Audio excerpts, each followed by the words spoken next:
Okay. Okay, I'm going to give a little bit of a history of the Redbird store. It was a country store, Conoco station. And first I'm going to start off with a little history before the store of the people that actually built the store in the first place. A man by the name of Elmer Brown came to this country with his folks when he was 12 years old, and they settled just outside of Crawford, Nebraska. Had a little homestead there, and his father wound up being the president of the bank there in Crawford. This would have been in 1887, and they lived there, you know, quite a while, and he ran the bank and did quite well for himself. Well, when his son Elmer Brown turned 18 years old, he wanted to go off on his own. So his father, the banker, gifted him $1,000, and his mother gifted him another $400. And he took off at 18 years old and headed to Wyoming. He got out on Lance Creek, out north here, and set up a homestead, and he ran sheep. And of course, you've heard of the Johnson County Wars. Well, sheep weren't real popular here either. And so he set up this homestead, which would have been in 1894. And of course, women to marry were not real plentiful in the country. But he did find a wife, was Elvira Hogg. The Hogg family also lived on Lance Creek, and they were into thoroughbred horses, race horses, and that was their big business. In fact, it was such a business to them that they built their own track down there to race their horses on. And this track, you can still see remnants of that track where it was at. It's actually on the, would have been on the old Rumney place, which is part of the 4-3 ranch now. And they raced their horses and stuff there. Well, anyway, Elmer married Elvira Hogg, and they ran the ranch there. And like I said, the cattlemen did not like the horses or the sheep very well. So they, one night, a bunch of cowboys ran all their sheep off. And to Elmer's deathbed, he hated cattlemen. And it was so bad that he and Elvira moved back to Iowa, where he came from. Took some of their sheep with them, and they got back there and were there for, would have probably been 3-4 years. And to this union, there was 4 girls born and a son. And when Bernice, their middle child, was 3 years old, and Bernice is the one that married Everett Bird. When she was 3 years old, a tornado hit their farm in Iowa. Literally destroyed everything. Didn't hurt any of them, but they said, we don't want any more of this. They loaded back up and moved back to Wyoming. And Bernice was 3 years old at this time. And they moved over at that. He had this money that he had been gifted, and he came out and bought a ranch from Logan Brewster, who would have been his brother-in-law. Logan Brewster was married to another of the Hogg girls. And he bought this ranch from them with the $1,400 he had. And today that ranch is the one that the Pfister family had. It's later known as the Zimmerman place. J.D. Williams has it now as part of the 4-3 ranch. In fact, up until about, I'd say 10 years ago, the old 2-story building house was still standing that they had built when they moved back there and had the ranch. So, and then later, I mean, they ran this very successful ranch. Still had some sheep. But in 1928, Elmer, he was quite a businessman. You are when you get gifted $1,400 in the 1890s, you know. He saw the need for the homesteaders and the ranchers and all that around, that they needed essentially a country store.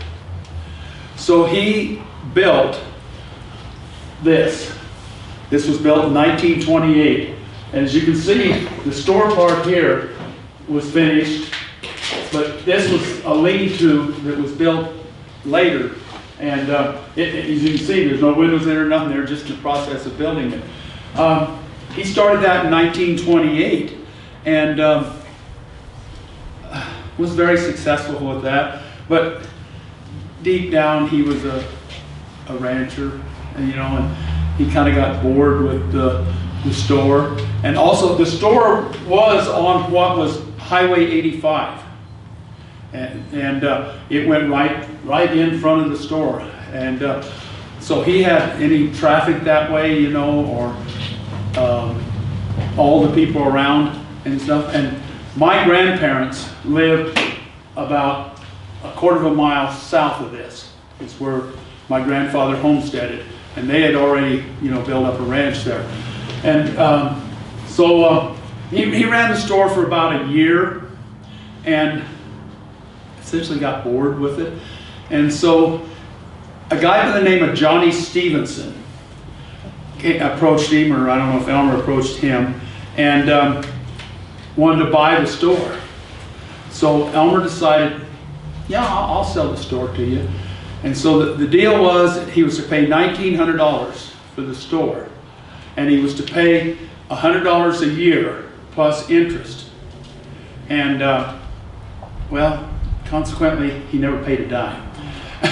And he ran this store for 3 years, pretty much ran it in the ground, because he was a moonshiner. And to this day, right over the bank from where our house is, you can see where there was a big hole in the ground. I mean, it's this deep now. But he had a hand-dug well and had a thing off the side, and that's where he had his still to make his moonshine.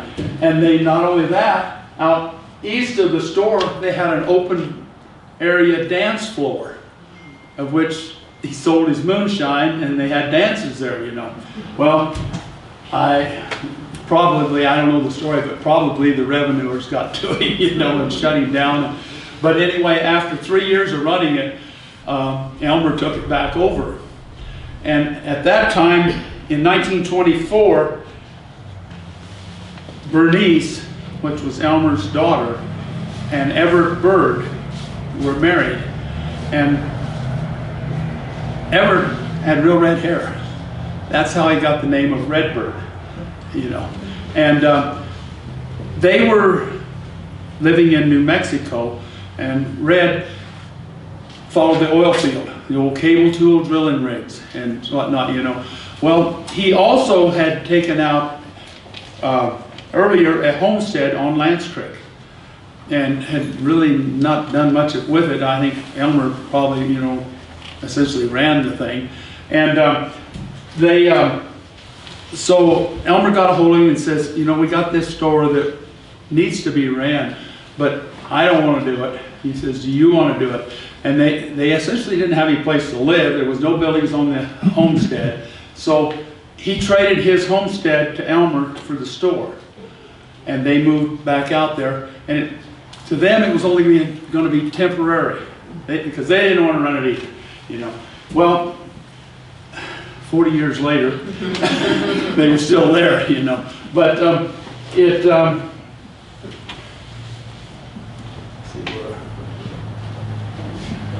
so Red and Bernice moved into the store, and by then, in 1932, they had already finished the construction of this lean-to. And Red and Bernice lived in this lean-to, which was 12 foot by 24, for 5 years. And they saved all their money. And in, I think it was 1937, they finally got it completed. They built a, I don't think I've got a picture that shows it very good, but we thought we had these in order, but they're not.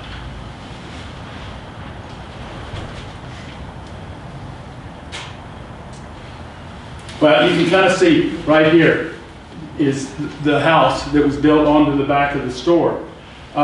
They built that, they had saved up $5,000 and they built this house. And the newspaper articles about the new home at Redbird, and it had running water, you know, which was a big deal. And anyway, they took over running the store and did quite well with it. Like my dad always said, nobody had any money in the 30s, but Red had got everything that they had, you know. And Red was, he served in World War I with the Navy, and then got out and then went into oil field business. But he was quite a gambler. They always said you don't want to flip quarters with him or pennies with him or anything like that because he's going to win. Well, supposedly there in the late 30s, a prominent rancher came driving into the store, and Red went out, took care of him. He says, "You need new tires on your car." "Oh, I can't afford tires on my car." Red says, "I'll tell you what." He says, "I'll flip you double or nothing." Well, this rancher paid double for his tires. But not only that, but I'm not sure exactly the exact time, but somewhere there in the later 30s, they added gas to the store, and it was through a Conoco station. And I think I'll go move here.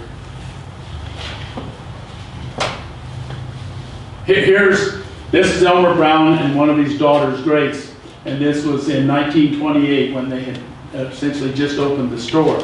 Now back up here. That's Elmer Brown, and the produce that they had in the store, you know, for sale to everybody. This one I think is unique. Look at the bananas. You know, it. And here's another one of the older pictures. But also about this time, I guess back to his gambling, they also had slot machines there for a while until I'm sure they got shut down on that too, you know. But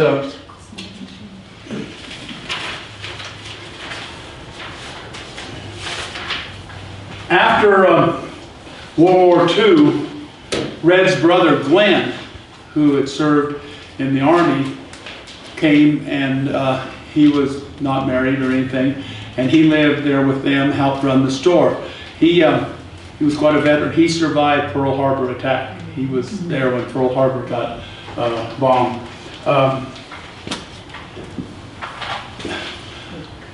They continued to run the store, and like my dad said, they got everything that anybody wanted.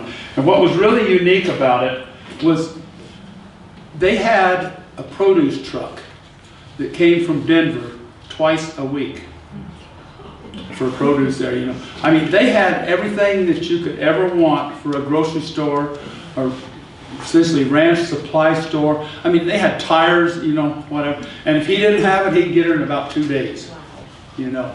And it was a very successful business. In fact, it was so successful that they saved every piece of silver coin that came through that store for 35 years. I mean, I have about 10 Morgan silver dollars that they gave me when they closed down. Well, they had it in 5-gallon buckets and had it buried in the ice house. Of course, they had an ice house because in the wintertime they would go out and cut ice, and, you know, for the summer.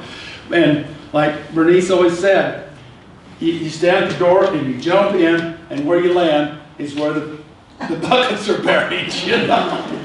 But they had over $15,000 in face value silver coins, And so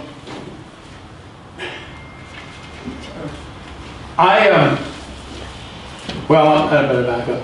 Bernice was a very accomplished artist.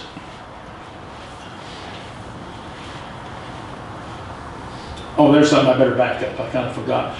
Also there in the early 40s, they added 3 little cabins. They were like 12 by 14 foot. There was a bed in them, a little stand had a wash pan on it, and a little 2 gas burner stove. And we have, and it's in the pickup, isn't it?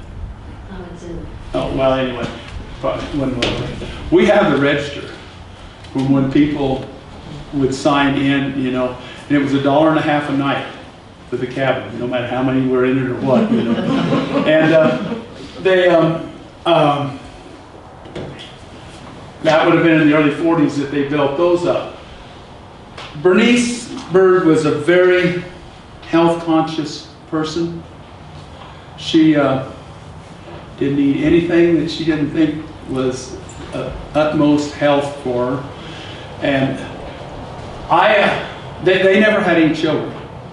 And I was like a grandson to them. Of course, I lived 300 yards away, you know. And I could go to the store and I could have anything in the store to eat I wanted, except candy and pop. That was a no-no, you know. So, I ate more oranges out of that place than bananas.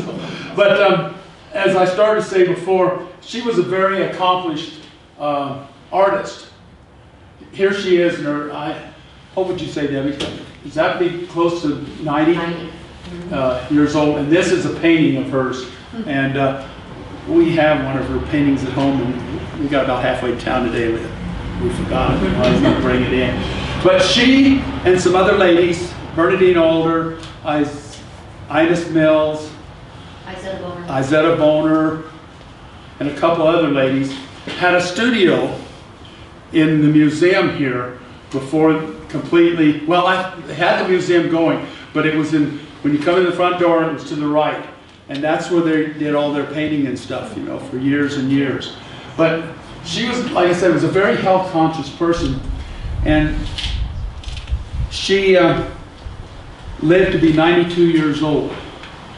First time she ever went to a doctor was about 3 months before she died, because she fell and she cut her head and she would not let them sew it up. And she said, no, you butterfly it together.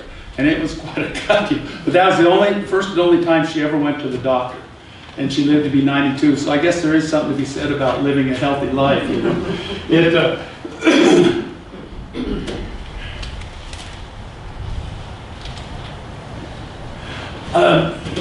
I'll just show you some of these pictures and explain. This is just a whole view.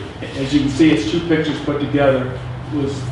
This would have been probably in the 40s, telling by the gas plant or the gas pumps, and the cabins out here, and the store or the garage part. Of course, this is the one we have. This is the interior. Some more interior. This is Red, and his helmet thing. We have that today from when he was in the service. It was. And I didn't understand how in World War I you could be in the Navy and be in the aeronautical part. I didn't know that there was, the Navy had, but anyway, he was, and that's, here's a later picture, and this is Red standing out in front of it. This is the entrance into the lean-to where they live. Another picture. Again, another little story. Right here is a hand-dug well.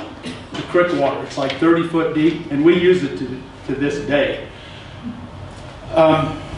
In about 1960, Red had right in here and on this side 2 buried fuel tanks for his gas pumps. Well, one of them sprung a leak, and it kind of got the well, you know. Well, people would come by, and supposedly the story was that some people were out there, and he had a cup that hung on the pump, and they're out there drinking water, you know, just thinking, great, you know, nice cool water and all this, and they says, well, what's the next stop? And supposedly Red says, it's going to be sooner than you think.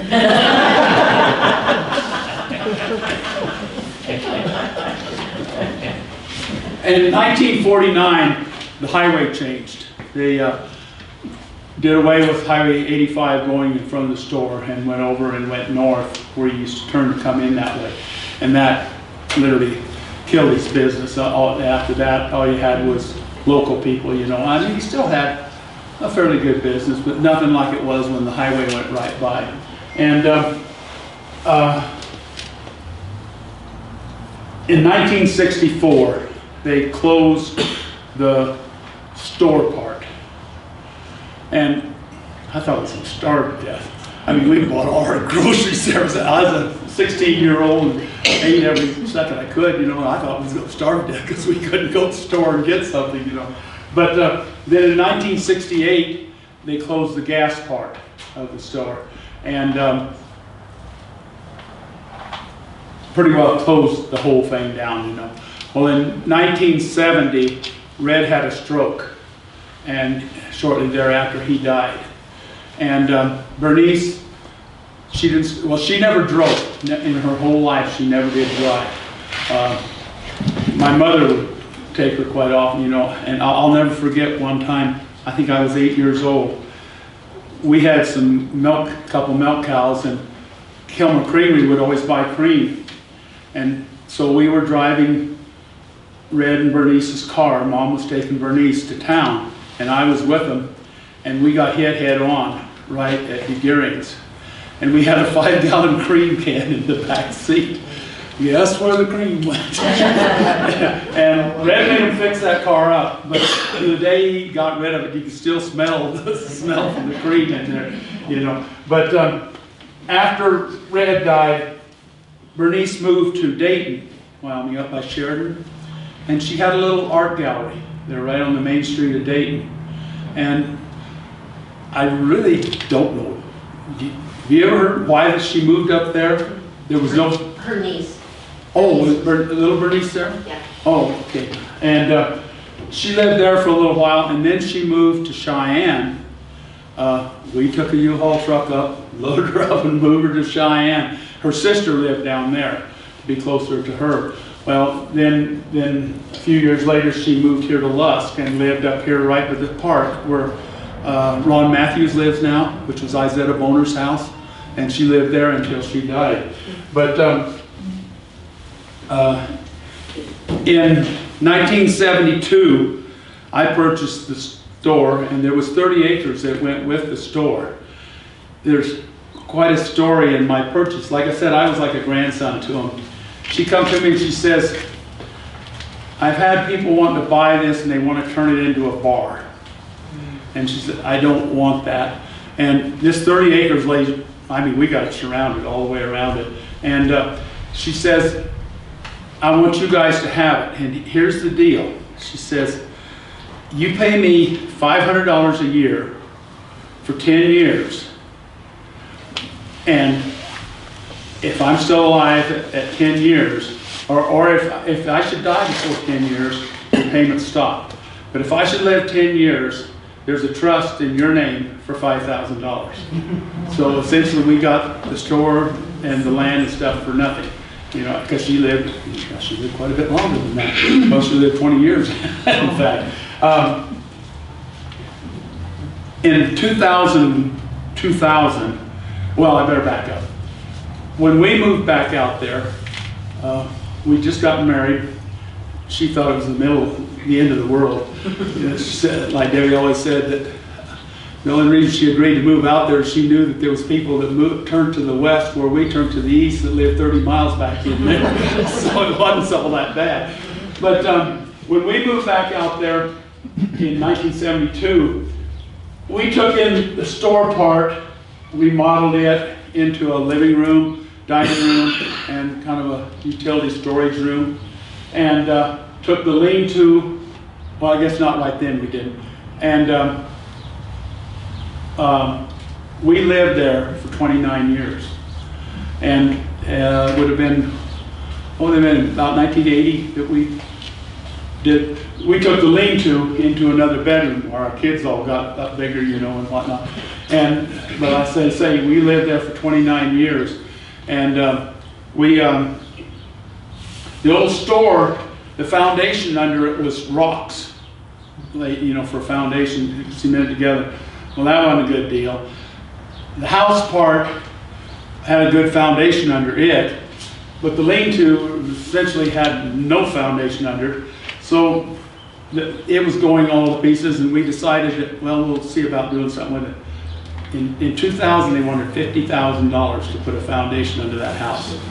And we said, this is not worth it. You know, it needed new wiring, it needed new heat system and whatnot. So we built our present house, which is out. In fact, we had to tear part of the lean-to down to build what we have now. And when we went, lots of people would say, such an old icon of a building, you know, why would you tear it down? Well, we found out it was totally full of termites. It would have fell down essentially, you know. So we tore it all down, and there isn't any building left at all now of the old Redbird store. But you think of anything else that I left out? I've rambled too long now.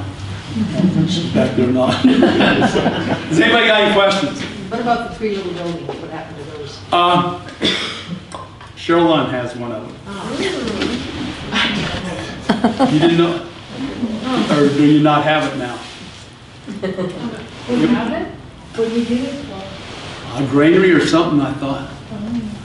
Because I know we loaded it and loaded it on a trailer.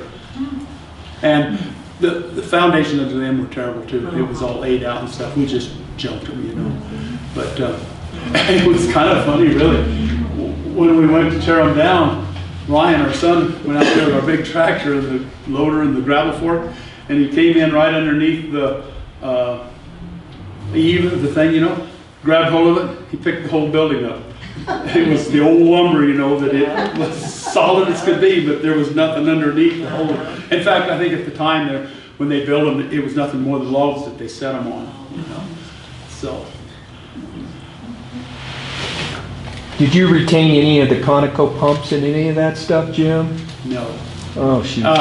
The old ones, I don't ever, you know. At one time we had these, which were the later ones, and Didn't Hugo Lenz? Hugo Lenz took one of them, I think, because he's quite a collector of that. But the old ones, we didn't. I remember going with my dad. We hauled fuel oil out, and I got to go with him, and we used to stop there when we were close to it. And it was just really fun to look at in there, and never bought nothing, but I sure looked at it. And the place was spick and span, I tell you. Oh yeah, another thing. These 2 showcases right here, they came out of the store. They were in Edgemont to begin with, and then supposedly the story is they were hauled to Edgemont for the oxen team and wagon. And then when they opened the store, they got it from there. And so then when we closed things up, we donated them to the museum. There's another one up. Is it upstairs? I think it is, and yeah, there was 3 of them. But And your candy. what was really something too is when we went to remodel the store part, we moved these showcases out. The floor was wore down that much around those showcases from people, you know, over the years walking, and they never did move the showcases. Jim, and that little candy container? Yeah, a little candy That container. has marbles in it. That Got was marbles in it. It came from the store. It had little different kinds of hard candy and stuff in that. So. That you couldn't eat.